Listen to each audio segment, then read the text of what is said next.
1. Dentro da mente de um assassino. Coloque-se na posição do caçador. É isso que preciso fazer. Pense em um daqueles documentários sobre a natureza. O leão das planícies de Serengeti, na África. Ele avista uma enorme manada de antílopes ao redor de um olho de água. Mas, de alguma maneira, que conseguimos notar em seus olhos, o leão se concentra em apenas um entre milhares de animais. Ele é treinado para detectar fraquezas, vulnerabilidade, alguma coisa diferente naquele antílope que o torna uma presa mais fácil em meio à manada. O mesmo ocorre com algumas pessoas. Se eu fosse uma delas, estaria diariamente à caça, procurando a minha presa de acordo com a oportunidade. Digamos que eu esteja em um shopping onde há milhares de pessoas. Decido encontrar em um fliperama e ao analisar as cerca de 50 crianças brincando lá dentro, preciso ser um caçador, preciso ser um analista de perfis capaz de identificar a minha possível presa. Tenho que observar a maneira como a criança está vestida, treinar para captar os sinais não verbais que ela está transmitindo. É preciso fazer tudo isso em uma fração de segundos, por isso tem de ser muito bom. Assim, depois de ter me decidido e ter dado início à minha ação, preciso ver como vou tirar a criança do shopping de maneira discreta, sem criar confusão ou levantar suspeitas, enquanto os pais dela provavelmente estão em alguma loja 2 andares abaixo. Não posso me dar ao luxo de cometer erros. É o que motiva esses caras, é a emoção da caçada. Se fosse possível fazer uma leitura eletroquímica de pele de um deles enquanto se concentra em uma possível vítima, acho que obteríamos a mesma reação de um leão na natureza. E não importa se falamos dos que caçam crianças, jovens, mulheres, idosos ou qualquer outro grupo definível, ou até mesmo daqueles que não parecem ter um tipo de vítima preferencial. De certa forma, eles todos são iguais. No entanto, são as características que os diferenciam e as pistas que eles deixam a respeito da própria personalidade que nos proporcionam uma nova arma na interpretação de determinados tipos de crimes violentos, e também a caça, a apreensão e o julgamento de seus autores. Passei a maior parte da minha carreira como agente especial do FBI tentando aperfeiçoar essa arma, e é disso que se trata esse livro. Para cada crime terrível cometido desde o início da civilização, uma questão profunda e fundamental sempre se apresentou. Que tipo de pessoa poderia ter cometido algo assim? A análise de perfis e de cenas de crimes que realizamos na unidade de apoio investigativo do FBI busca responder a essa pergunta. Comportamento reflete personalidade. Imagine-se no lugar dessas pessoas, ou dentro da mente delas. Nem sempre é uma tarefa fácil e nunca é agradável, mas é isso que eu e meus colegas precisamos fazer. Temos que tentar sentir como as coisas acontecem para cada uma delas. Tudo que vemos em uma cena de crime nos diz algo sobre o sujeito desconhecido, ou suspeito, como costumamos chamar na corporação, que comete o crime. Ao estudar o máximo de crimes possível e conversar com especialistas, os próprios criminosos, aprendemos a interpretar essas pistas mais ou menos como um médico avalia os sintomas para diagnosticar uma doença ou deficiência específica. E da mesma maneira que o médico chega a um diagnóstico após reconhecer uma série de aspectos de uma doença que já se viu, também conseguimos chegar a várias conclusões ao distinguirmos padrões que começam a seguir. Certa vez, no começo dos anos 1980, eu estava entrevistando assassinos presos para um estudo aprofundado. Eu ficava sentado em uma roda de criminosos violentos no antigo e gótico edifício de cantaria da Penitenciária Estadual de Maryland, em Baltimore. Cada homem representava um caso interessante, incluindo um assassino de policiais, um infanticida, traficante de drogas e carrascos, mas eu estava mais interessado em entrevistar um estuprador e assassino sobre seu modus operandi. Enquanto eu perguntei aos outros detentos se conheciam na prisão alguém que se encaixava nesse perfil com quem eu pudesse conversar. Sim, tenho o Charles Davis, disse um dos detentos, mas todos os outros concordavam que ele dificilmente aceitaria falar com um agente federal. Alguém vai procurá-lo no pátio do presídio. Para a surpresa de todos, Davis chega e se junta à roda, provavelmente mais por curiosidade e surpresa do que qualquer outra coisa. Uma das vantagens de termos na pesquisa é o fato de que os prisioneiros têm muito tempo livre e pouco a fazer para ocupá-lo. Geralmente, ao conduzirmos entrevistas nas prisões, e tem sido assim desde o começo, tentamos fazer, de antemão, o máximo possível sobre os entrevistados. Estudamos os relatórios policiais e as fotos das cenas de crimes, protocolos de autópsias e transcrições do julgamento. Qualquer coisa que possa lançar luz sobre suas motivações e sua personalidade. Essa também é a melhor maneira de garantir que o sujeito não jogue conosco de forma egoísta para o seu próprio divertimento, mesmo que seja sincero e direto. Nesse caso, obviamente, não tive como me preparar nem um pouco, então me resignei e tentei usar isso a meu favor. Davis era um cara enorme e corpulento, com cerca de 1,95 metros, 30 e poucos anos, aprumado e com o corpo bem barbeado. Estou em desvantagem, Charlie, começo dizendo. Não sei o que você fez. Matei 5 pessoas, respondi ele. Peço que descreva as cenas dos crimes e o que fez com as vítimas. Descubro então que Davis trabalhava em meio período como motorista de ambulância. Ele estrangulava mulheres, colocava os corpos à beira da estrada, dentro da área de cobertura como motorista, e fazia uma ligação anônima. Depois respondia ao chamado e buscava o corpo. Ninguém sabia, quando ele colocava o corpo sobre a maca, que o assassino estava bem ali, no meio de todos. Era esse nível de controle e orquestração que realmente o excitava e que ele achava mais emocionante. Qualquer coisa que eu pudesse compreender sobre essas técnicas certamente seria muito útil. O estrangulador me disse que era um assassino de ocasião e que seu objetivo principal havia sido o estupro. Você é um verdadeiro fã da polícia, digo para ele. Adoraria ter sido um policial e ocupar uma posição de poder em vez de um emprego de segunda, muito aquém de suas capacidades. Ele ri e me diz que o pai havia sido tenente da polícia. Peço que ele descreva o seu modus operandi. Ele seguia uma mulher bonita até vê-la parar o carro em um estacionamento do restaurante, por exemplo. Usando os contatos policiais do pai, ele conseguia consultar os dados da placa do carro. Então, ao descobrir o nome da dona do veículo, ligava para o restaurante e mandava uma mensagem para ela dizendo que havia esquecido os faróis acesos. Quando ela saía, ele a raptava, empurrava para dentro do seu carro ou do dela, algemava e dava a partida. Ele descreve cada um de seus 5 assassinatos quase como se lembrasse deles com carinho. Ao falar do último, menciona que a tomou do banco da frente do carro, um detalhe do qual não havia se lembrado até aquele momento. À altura, resolvo mudar o rumo da conversa. Charlie, vou falar algo a seu respeito. Você tem problemas com relacionamento com mulheres. Passava por dificuldades financeiras como cometer o primeiro assassinato. Estava se apaixonando dos 30 anos e sabia que suas habilidades eram muito acima do nível de seu trabalho. Então tudo na sua vida era frustrante e fugia do seu controle. Ele meio que acena com a cabeça e nada mais. Até agora tudo certo. Ainda não falei nada muito difícil de prever ou adivinhar. Você estava bebendo muito, continuou. Devia dinheiro. Estava brincando com a mulher com quem morava. Estava brigando com a mulher com quem morava. Ele ainda não havia me dito que morava com ninguém, mas eu tinha certeza de que morava. E nas noites em que as coisas ficavam ainda piores, você saía para caçar. Não atacaria a sua patroa, então precisava descontar em outra pessoa. Percebo que a linguagem corporal de Davis começa a mudar e que ele está se abrindo. Por isso, usando a pouca informação que tenho, prossigo.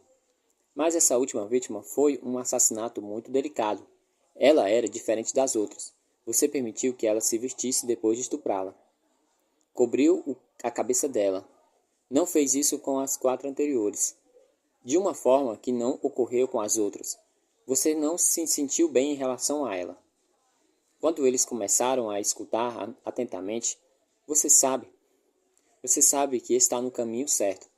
Aprendi isso nas entrevistas na prisão e usei várias vezes em interrogatórios.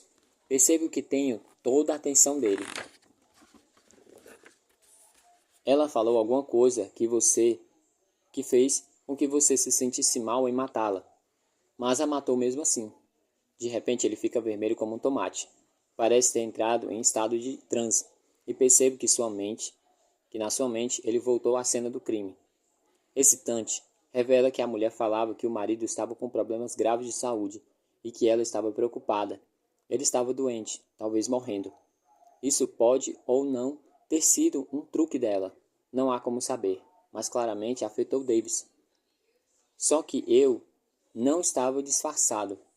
Ela sabia quem eu era, então tive que matá-la. Por que você pegou alguma coisa dela? Perdão, você pegou alguma coisa dela, não pegou? Pergunto, após uma breve pausa.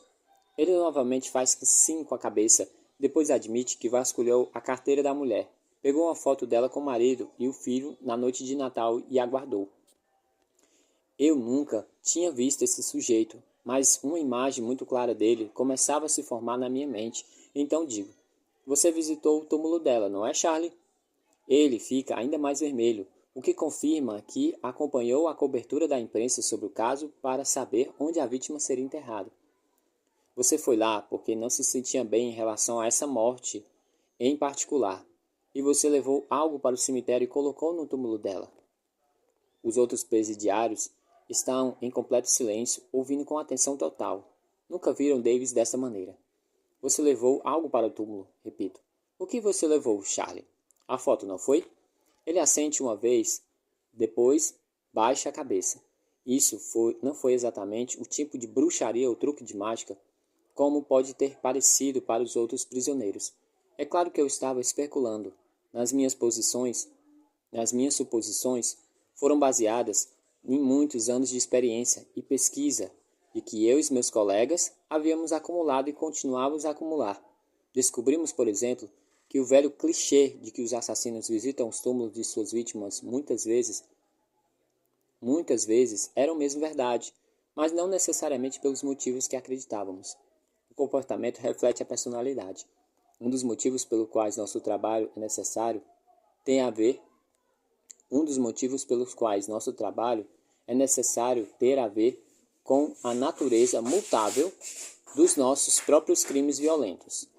Todos sabemos dos assassinatos relacionados com drogas que assolavam a maioria das cidades e os crimes de armas de fogo que se tornaram uma ocorrência diária e uma vergonha nacional. Mas antigamente a maioria dos crimes, sobretudo os violentos, envolviam pessoas que se conheciam de alguma maneira. Isso tem se tornado mais raro. Ainda nos anos 1960, a taxa de solução de homicídios no país estava bem acima dos 90%. Isso também mudou.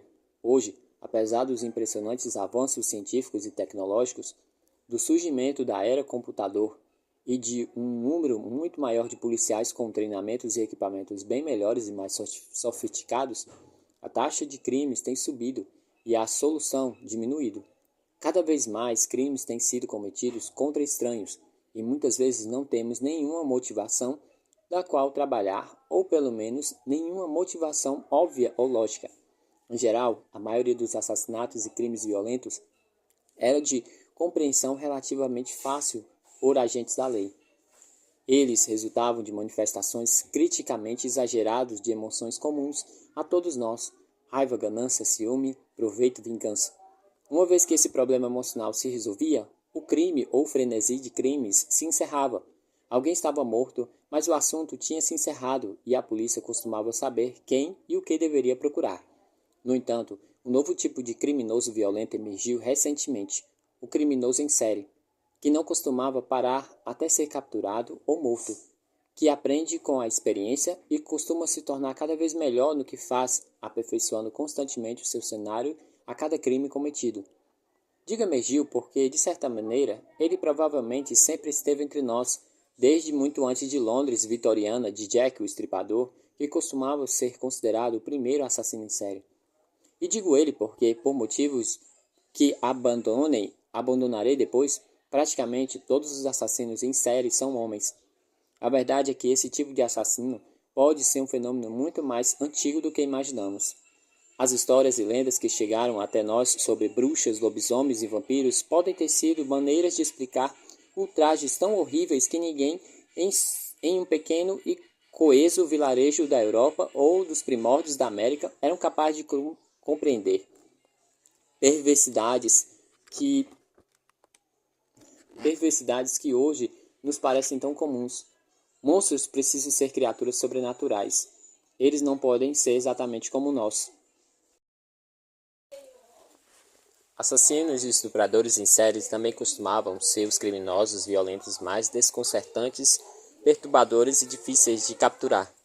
Isso ocorre, em parte, porque geralmente são motivados por fatores muito mais complexos do que as emoções básicas já citadas. Isso, por sua vez, torna seus padrões mais confusos e os distancia de outros sentimentos normais, como a compaixão, a culpa e o remorso. Às vezes, a única maneira de capturá-los é aprendendo a pensar como eles. Antes que alguém ache que entregarei segredos investigativos bem guardados, que poderiam servir como manual para criminosos em potencial, gostaria de esclarecer isto agora. O que eu vou relatar aqui é a maneira como desenvolvemos a abordagem comportamental durante análises de perfis criminosos, análises de crimes e estratégias de acusação. Mas eu não conseguiria tornar esse livro um manual, mesmo que quisesse.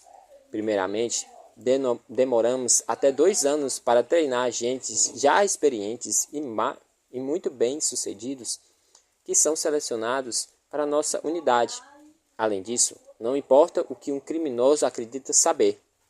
Quanto mais ele tenta evitar ser detectado e nos despistar, mais nos oferece pistas comportamentais com as quais poderemos trabalhar.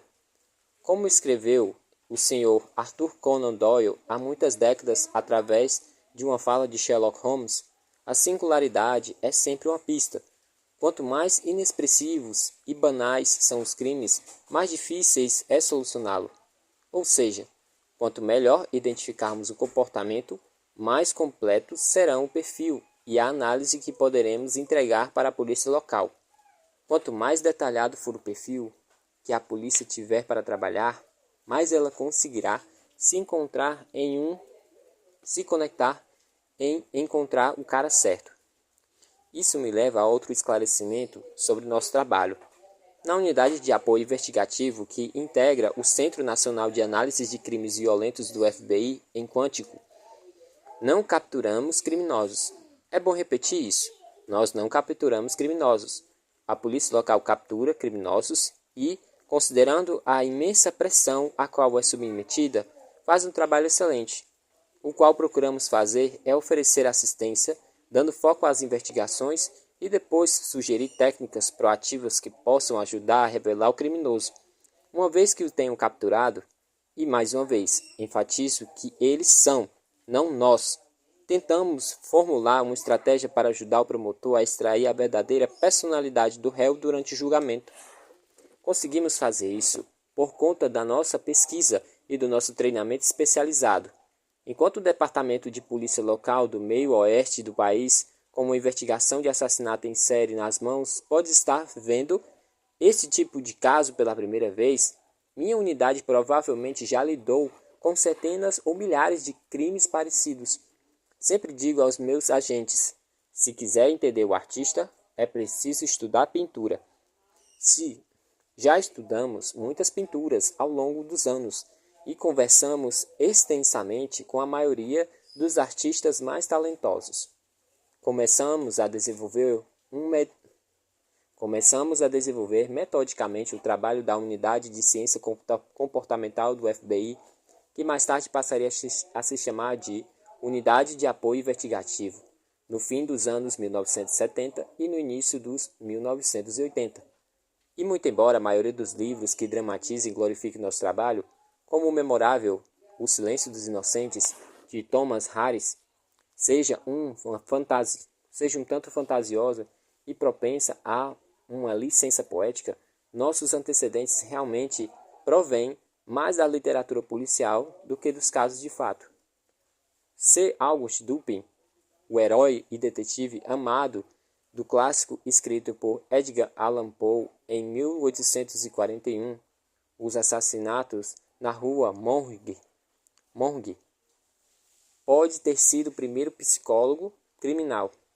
Essa história talvez represente também a primeira vez que um psicólogo criminal usou uma técnica proativa para revelar um sujeito desconhecido e inocentar um homem preso injustamente pelos assassinatos. Assim como fazem os homens e as mulheres na minha unidade 150 anos depois. Ou compreendia o valor da análise de perfil quando as evidências forenses não eram suficientes para solucionar um crime particularmente brutal e cuja motivação não parecia evidente. Mesmo sem recursos básicos, escreveu: o analista se lança no espírito do oponente, identifica-se com ele e quase sempre apenas ao olhar de relance, rapidamente dá-se conta do método que pode usar para seduzi-lo a cometer um crime ou a fazer um cálculo equivocado. Há ainda mais uma pequena semelhança que devo ressaltar. Monsieur Dupin preferia trabalhar sozinho no seu quarto, com as janelas e as cortinas bem fechadas, afastando a luz solar e a intrusão do mundo exterior. Eu e meus colegas não tivemos escolha. Nosso escritório na academia de FBI em Quantico ficava vários andares abaixo do solo, em um espaço sem janelas, originalmente projetado para servir como uma sede de segurança para autoridades policiais federais no caso de uma emergência nacional. Costumávamos nos referir ao nosso escritório como Porão Nacional de Análise de Crimes Violentos. A 18 metros de profundidade, dizemos que estamos muito mais que a 7 palmos do chão. O romancista inglês Wilkie Collins assumiu as funções de psicólogo criminal de obras pioneiras, como A Mulher de Branco, baseada em um caso real, e A Pedra da Lua. Mas foi a criação imortal do Sir Arthur Conan Doyle, Sherlock Holmes, que trouxe à tona esse tipo de investigação criminal para o mundo todo, através de uma sombria Londres vitoriana, entrecortada por um mundo todo, entrecortada por iluminação a gás. Acho que o maior elogio que se possa fazer a um de nós é nos compararmos a esse personagem da ficção. Foi uma grande honra para mim quando, há muitos anos atrás, ao trabalhar em um caso de assassinato no Missouri, uma manchete no estúdio Louis Goblin Democrat me chamou de o moderno Sherlock Holmes do FBI. É interessante notar que enquanto Holmes solucionava seus casos complexos e desafiadores, o verdadeiro Jack, o Estripador, assassinava prostitutas no West End, em Londres. Esses dois homens, de lados opostos da lei e da fronteira entre a realidade e a imaginação, instalaram-se com tanta firmeza no inconsciente coletivo de várias histórias modernas de Sherlock Holmes, escritas por admiradores de Conan Doyle, lançaram o detetive no meio das investigações sobre os assassinatos não solucionados em Whitechapel. Fui convidado em 1988 a analisar os assassinatos do Estripador para um programa de televisão.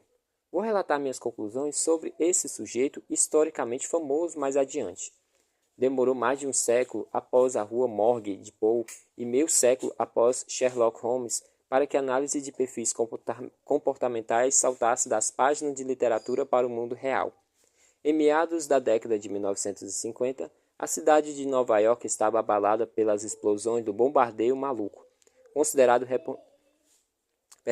bombardeador maluco, considerado responsável por 30 ataques ao longo de 15 anos.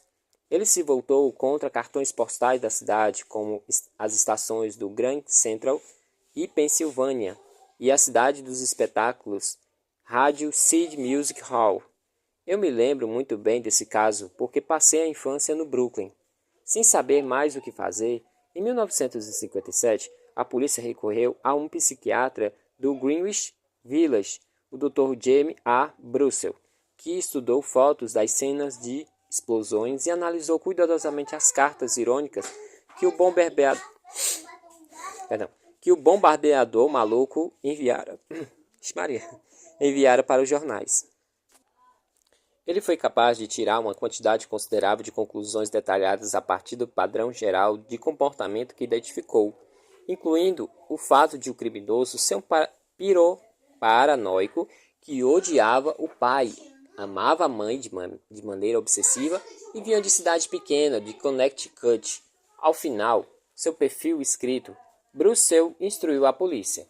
Procura um homem forte, de meia idade, de origem estrangeira, católico, solteiro, que more com uma irmã ou um irmão. Quando vocês o encontrarem, é provável que ele esteja vestindo um blazer de abotoamento duplo fechado. A partir de algumas referências nas cartas, parecia seguro assumir que o bombardeador maluco se tratava de um funcionário ou ex-funcionário insatisfeito da Consolidated Edison, a empresa de energia da cidade. Ao comparar o perfil com esse grupo específico, a polícia chegou ao nome de George Metzke, que havia trabalhado na empresa nos anos de 1940, antes das explosões começarem. Certa manhã, quando eles viajaram a Whiteboro, Connecticut, para prender o homem forte de meia-idade, origem estrangeira católico, os policiais perceberam que a única diferença em relação ao perfil traçado era o fato de que ele não morava com um irmão ou irmã, mas com duas irmãs solteiras. Minutos depois de um policial ter pedido que ele se vestisse para a viagem até a delegacia, ele saiu do quarto usando um blazer de abotoamento duplo fechado. Ao esclarecer a maneira como havia chegado às suas conclusões impressionantemente precisas, o Dr. Brussel explicou que um psiquiatra costumava enxergar um indivíduo e em seguida tentar fazer algumas previsões razoáveis de como aquela pessoa poderia reagir a uma determinada situação. Brussel afirmou que, para construir o perfil do criminoso, ele reverteu o processo, tentando prever um indivíduo a partir das evidências de suas ações. Revendo o caso do bombardeador maluco a partir de nossa perspectiva de quase 40 anos à frente, ele parece bastante simples de solucionar. Mas na época foi um verdadeiro divisor de águas para o desenvolvimento do que veio a ser conhecido como ciência comportamental e investigação criminal. E o Dr. Brussel mais tarde trabalhou com o Departamento de Polícia de Boston no caso do estrangulador de Boston. Foi um verdadeiro desbravador nesse campo de estudo. Embora muitas vezes chamem de dedução o que fazem os personagens fictícios de Dupin e Holmes, além do verdadeiro Brussel e de nós que seguimos seus passos, tem mais a ver com indução. Ou seja, observamos os elementos particulares de um crime e tiramos conclusões mais abrangentes a partir dele.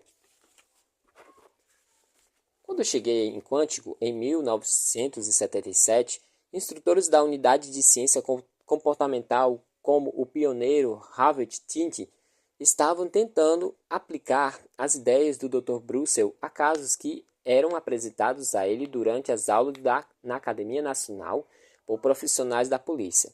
Mas à época, isso ainda era uma atividade casual sem um embasamento em pesquisas aprofundadas. Era esse o cenário vigente quando entrei na história. Já falei sobre como é importante sermos capazes de assumir o lugar do assassino desconhecido e entrar em sua mente. Por nossas pesquisas e experiências, descobrimos que é igualmente importante, por mais doloroso e angustiante que possa ser, conseguirmos nos colocar no lugar da vítima. Só será possível compreender verdadeiramente o comportamento e as reações do criminoso depois de pudermos construir uma noção sólida de como determinada vítima reagiria às coisas terríveis que lhe aconteciam. Para conhecer o criminoso, é preciso analisar o crime. No início dos anos 1980, um caso perturbador chegou a mim de um departamento de polícia de uma pequena cidade rural da Geórgia. Uma bela menina de 14 anos, animadora de torcida em uma escola de ensino fundamental, foi sequestrada num ponto de ônibus escolar, a cerca de 100 metros da sua casa. Seu corpo seminu foi encontrado alguns dias depois. Desligar aqui o trote. Seu corpo foi encontrado alguns dias depois em uma área arborizada, comumente usada para encontros românticos, a cerca de 15 quilômetros do lugar onde aconteceu o rapto. Ela havia sido violentada sexualmente e a causa da morte foi um trauma por ação contundente na cabeça. Havia uma pedra grande coberta de sangue seco perto do corpo. Antes de oferecer minha análise, eu precisava saber o máximo possível sobre a menina. Descobri que, apesar de ser muito simpática e bonita, ela aparentava ter mesmo 14 anos. Perdão. Desculpa aqui, gente, perdi. Vou voltar. Descobri que, apesar de ser muito simpática e bonita, ela aparentava ter mesmo 14 anos, não 21, como é o caso de algum adolescente. Todos que a conheciam me asseguravam de que ela não era muito promíscua ou namoradeira, que não estava de maneira alguma envolvida com drogas ou álcool e era simpática e amigável com qualquer um que a abordasse. A autópsia indicou de que era virgem quando foi estuprada. Todas as informações foram vitais para mim, porque me levaram a compreender como ela teria reagido durante e após o rapto, e consequentemente como teria sido a reação do criminoso diante da situação específica deles. A partir disso concluí que o assassinato não havia sido planejado, mas fruto do pânico causado pela surpresa, baseado na fantasia torta e delirante do agressor, de que a jovem não a receberia de braços abertos. Isso, por sua vez, aproximou-se mais da personalidade de assassino, e o perfil que tracei levou a polícia a se concentrar no suspeito de um caso de estupro que ocorrera no ano anterior, em uma cidade vizinha um pouco maior. Compreender a vítima também me ajudou a construir uma estratégia que poderia ser usada pela polícia ao interrogar esse suspeito desafiador que, como previ, já passara em um teste do detector de mentiras. Discutirei esse caso fascinante e devastador mais adiante. Por ora, basta dizer que o indivíduo acabou confessando tanto o assassinato quanto o estupro anterior. Ele foi julgado e condenado, e enquanto escrevo esse livro, está no corredor da morte no estado da Geórgia. Quando ensinamos para agentes do FBI ou para profissionais da lei em formação na Academia Nacional os fundamentos da análise de personalidades criminosas e de cenas de crime, tentamos fazer com que eles visualizem a história completa do que ocorreu. Meu colega Roy Hasenhüttl, que lecionou o curso básico de análise de perfis durante muitos anos antes de se aposentar no FBI em 1993, dividiu a análise de 3 diferentes questões e fases: o que, por quê e quem. O que aconteceu? O que aconteceu? Isso inclui tudo a respeito do crime que possa ser significativo do ponto de vista comportamental. Por que aconteceu dessa forma? Por que, por exemplo, houve mutilação depois da morte? Por que nada de valor foi levado? Por que a entrada na residência não foi forçada? Quais são os motivos por trás de cada fator relevante de comportamento no crime? Isso então nos leva a quem cometeria esse crime por essas razões? Essa é a tarefa que nos encarregaremos de realizar.